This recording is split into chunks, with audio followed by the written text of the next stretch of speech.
बिल्कुल होगा, उनको मेल कर दिया गया, लेकिन अब वो बात होगी उनसे कि आगे की कार्रवाई जल्द से जल्द, बिल्कुल जिला प्रशासन जल्द से जल्द इस पर कार्रवाई करे, इसको कंप्लेन करे, ऐसी मांग हम लोग की है जी। अच्छा, एक बात और है कि एक हफ्ते से पहले भी पूजा शुरू बिल्कुल हो सकती है, आज ऑर्डर आ गया, कल भी हो सकती है, परसों भी। अब ये बात करके आगे की कार्रवाई प्रोसीजर जो कोर्ट के आदेश को कंप्लेन कैसे किया जाए, इस पर जिला प्रशासन से बात होगी। समय जब आदेश आया था तो रिटर्न आदेश तो था नहीं, जब नहीं, अब रिटर्न आदेश आ गया, अब तो आ ही गया रिटर्न आदेश। रिटर्न आदेश में कोर्ट ने कहा है कि भाई आदेशित किया है कि इसको कंप्लेन करिए, पूजा पाठ वगैरह जो स्थिति थी 1993 की उसको पुनः जो है बहाल कर दिया जाए। 1993 से पहले की जो स्थिति थी उसे बहाल कर दिया जाए। 7 दिन के भीतर जो रिसीवर हैं डिस्ट्रिक्ट मजिस्ट्रेट वो ये सुनिश्चित करें कि यहाँ पर साफ सफाई हो, जो बैरिकेडिंग है उसे हटाया जाए, और काशी विश्वनाथ मंदिर के जो पुजारी हैं वो सुनिश्चित करेंगे कि किस तरह से पूजा अर्चना की जाएगी। सभी यहाँ जा सकते हैं, सभी दर्शन कर सकते हैं। 1993 से पहले जिस तरह से पूजा अर्चना की जाती थी ठीक वैसा ही एक बार फिर होगा। पीयूष पांडे भी हमारे साथ लगातार बने हुए हैं। पीयूष, आपने सुना विष्णु शंकर जैन को, हमारे साथ हरिशंकर जैन साहब भी जुड़ गए हैं। हरिशंकर जैन जी, ये जो घटना है उसे अभी विष्णु शंकर जैन ने कहा कि ये ऐतिहासिक है।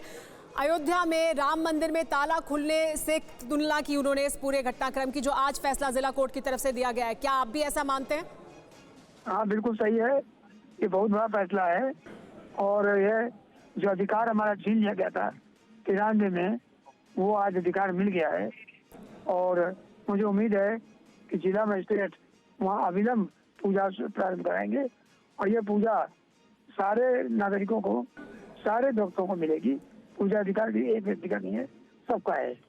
हरिशंकर जी हरिशंकर जैन जी, जो मुस्लिम पक्ष है उसका कहना है कि वो हाई कोर्ट जाएगा इस पूरे मामले को लेकर।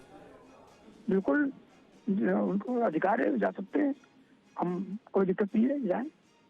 लेकिन बात है, जिस तरह से एएसआई की रिपोर्ट सामने आई है उसके बाद अब ये अधिकार भी मिला है पूजा अर्चना करने का, जो 93 से पहले की जाती थी और अब एक बार फिर से बहाल हुई है। जो पूरा मामला है ज्ञानवापी का, जो सुप्रीम कोर्ट में भी फिलहाल एएसआई के सर्वे की बात है, अब अगला कदम क्या है जो सबसे ज्यादा अहमियत रखता है ज्ञानवापी पर? जो पूरा ओवरऑल केस है उसमें किस तरह से मदद होगी और कौन सा अगला पक्ष है जिसे आप तेजी से आगे बढ़ाएंगे? अभी कोई भी खुलासा नहीं कर सकता हूँ, अगला कदम देखते रहिए अब क्या होता है। नहीं, लेकिन तमाम भक्त हैं जो जानना चाहेंगे, सुनना चाहेंगे कि अगला कदम क्या होगा जो मदद करेगा इस पूरे केस में। तो अगला कदम क्या है आपका? बिना किसी के जाने आज ये आदेश आ गया, और बिना ज्यादा पूरा प्रोग्राम बताए हुए उसी तरह से अगला भी आएगा, तब मैं बताऊंगा आपको। जी हरिशंकर जैन जी, लेकिन कितना समय, क्या बहुत जल्द होगा ये कि जो पूरा अधिकार है वो पूरा अधिकार भी मिल जाए, और उसकी दिशा में क्या कदम उठा रहे हैं आप? नहीं कर रहा हूँ, अभी मैं कोई भविष्य नहीं कर रहा हूँ। हरिशंकर जैन जी, क्या 7 दिन का समय दिया गया है? 7 दिन के भीतर हो जाएगा पूजा अर्चना, एक बार फिर से शुरू हो जाएगी, या उससे कम समय लगेगा? मैं कोशिश कर रहा हूँ कि जिला मजिस्ट्रेट तुरंत शुरू करा दें, आज या कल में, रुकने का सवाल ही नहीं आता। तो जनता की भावना बहुत ज्यादा है, या तुरंत शुरू होना चाहिए। हरिशंकर जैन जी, एक और बड़ा सवाल ये है कि क्या संख्या पर या कितने लोग जा सकते हैं, इस पर किसी तरह की कोई पाबंदी होगी? क्योंकि विष्णु शंकर जैन ने कहा कि हर कोई जा सकता है, तमाम भक्त जा सकते हैं। सब कोई जा सकते हैं, सारे लोग जा सकते हैं, कोई रोक नहीं है। और क्या क्योंकि नमाज अभी भी होती रहेगी, तो नमाज के समय में भी ये दर्शन हो सकेंगे, या कोई उसको लेकर किसी तरह का कोई कोर्ट के ऑर्डर में बताया गया है कि किस तरह से होगा ये? ईरान लेके पहले भी यहाँ पूजा होती थी, वैसे ही होगी, उसे नमाज पर कोई फर्क नहीं पड़ता। यानी नमाज भी होती रहेगी और पूजा भी चलती रहेगी? जी हाँ, पूजा नीचे तहखाने में जी, इसका तो कोई फर्क नहीं है।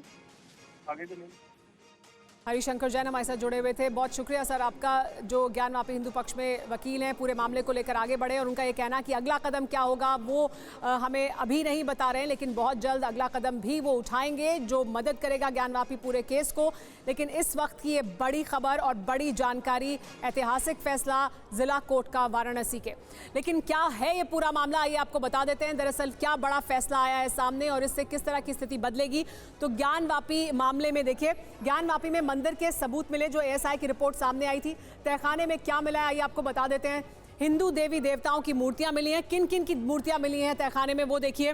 शिवलिंग मिला है, इसके सबूत मिले हैं। विष्णु भगवान की मूर्ति मिली है, गणेश जी की, हनुमान जी की, कृष्ण जी की, अलग अलग आकृतियां हैं जो मिली हैं। एएसआई सर्वे रिपोर्ट ने यह दावा किया है, उस रिपोर्ट में उसके सबूत सामने रखे गए हैं। और एएसआई की रिपोर्ट सामने आने के बाद, ये तमाम सबूत और साक्ष्य सामने आने के बाद एक बार फिर ये मांग उठ खड़ी हुई थी।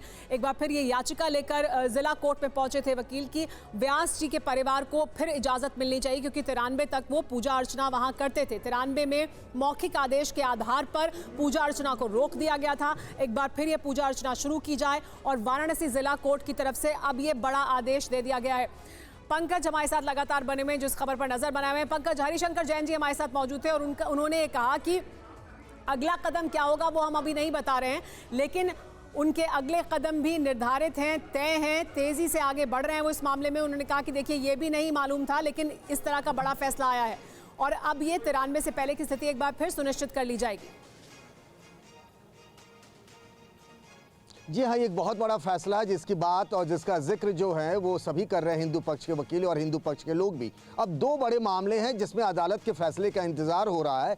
सबसे बड़ा फैसला, सबसे बड़ा मुकदमा जो है दो, उसमें से एक ये है कि वजू खाने का इलाका जिसको सुप्रीम कोर्ट के आदेश के बाद सील कर दिया गया था, जिसमें ये विवाद चल रहा है कि वो फाउंटेन है या शिवलिंग है। दोनों पक्ष अलग अलग दावा कर रहे हैं। उसमें सुप्रीम कोर्ट में भी बहस चल रही है और इलाहाबाद हाई कोर्ट में भी चल रही है। और फिर दूसरा जो बहुत सालों से पड़ा हुआ है, हिंदू पक्ष की 5 महिलाओं ने जो नियमित श्रृंगार गौरी की नियमित पूजा की जो मांग की है, ये दो बड़े फैसले हैं जो टर्निंग पॉइंट साबित हो सकते हैं ज्ञानवापी परिसर को लेकर।